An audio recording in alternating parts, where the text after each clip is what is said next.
Electrical interference can be a common problem in electrophysiological recordings. The example here shows a local field potential recording in channel 1, which is contaminated with a 50 Hz mains frequency signal. Mains hum is often complex and is usually composed of odd harmonics of the mains frequency.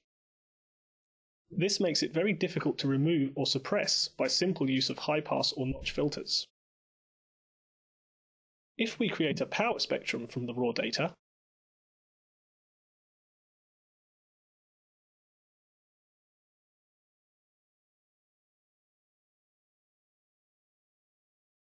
we can clearly see the 50 Hz component as well as the odd harmonics. This data was recorded in the UK, where mains frequency is 50 Hz. In the US and Canada, mains frequency is set to 60 Hz.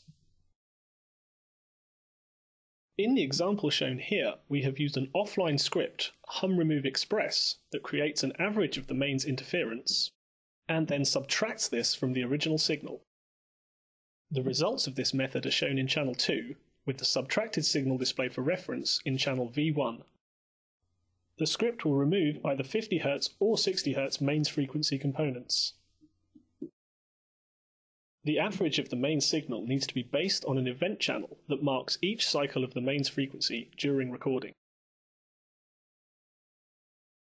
This event channel can be recorded from a CED mains pulsar unit connected to a digital input on your 1401. The script HumRemoveExpress can be found in your Spike2 scripts folder.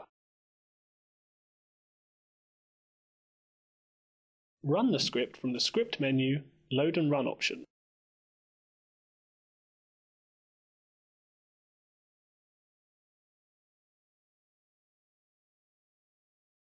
You will be given the option of adding the script to your script bar for quick access. The script creates a toolbar from which you can open a new file for processing.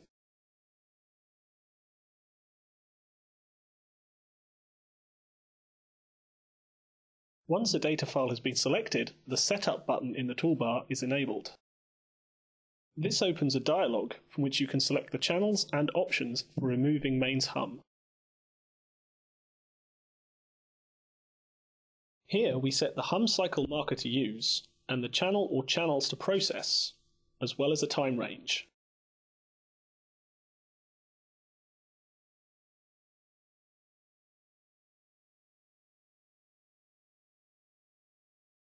If the hum contamination in your recording remains constant for the duration of time you want to process, you can set the epoch setting to 1. This will calculate a single mean hum reference signal per channel and subtract it from every cycle based on the hum marker events. However, if the hum level varies, as is far more likely, you should divide the data into epochs and generate independent reference signals for each segment of data. The minimum allowed duration for an epoch is 2 seconds, which will generate an average of 100 hum cycles at 50 Hz. The Maximize option sets the maximum number of epochs available based on the minimum duration and the selected time range, up to a maximum value of 400. When using multiple epochs, there is the potential to introduce a step change in the reference average and waveform between epochs. Selecting the Track Changes option avoids this by subtracting a reference signal that is a weighted average of the reference of the current epoch with that of the next or previous epoch. The DC Remove option removes baseline offset and slow drift from the processed channels. In this type of data, the low frequency oscillations are of interest, so we will leave the DC Remove option unchecked. If your recording contains bursts of activity alongside quieter periods, you can use the Exclude High Physiological Activity option to base the reference noise measurements on the quiet periods only. The drawback with this method is that the reference signal could be based on very few quiet cycles, or, in extreme cases, none at all. The script warns you if any epochs have a reference signal lower than the ideal number of sweeps during processing. Once you click OK in the Setup dialog, the rest of the toolbar is enabled. The Process Next button will process the chosen channel or the next channel in the list. Process All will process all selected channels in sequence. Processing can take a significant amount of time depending on file size and the time range selected. When processing multiple channels, the script will pause between channels to give the option of continuing or cancelling the process. The cleaned up version of the data is then displayed in a new channel. You can show the hum signal that has been removed from the data by clicking the rejected hum button.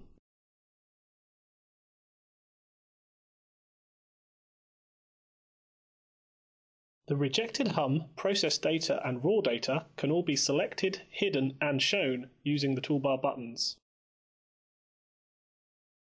We can select both the raw and clean version of the data by holding Ctrl and clicking on the channel numbers.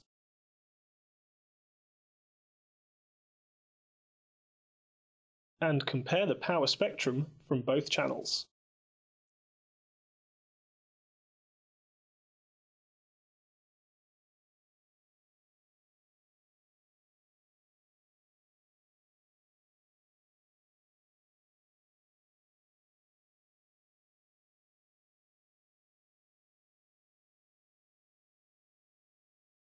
Here we can see that the script has removed the 50 Hz component as well as the odd harmonics of the main signal from the processed data.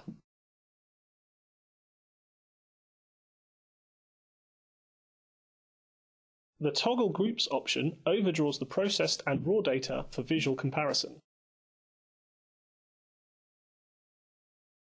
The plus and minus buttons can be used to increase or decrease the offset between the overdrawn channels.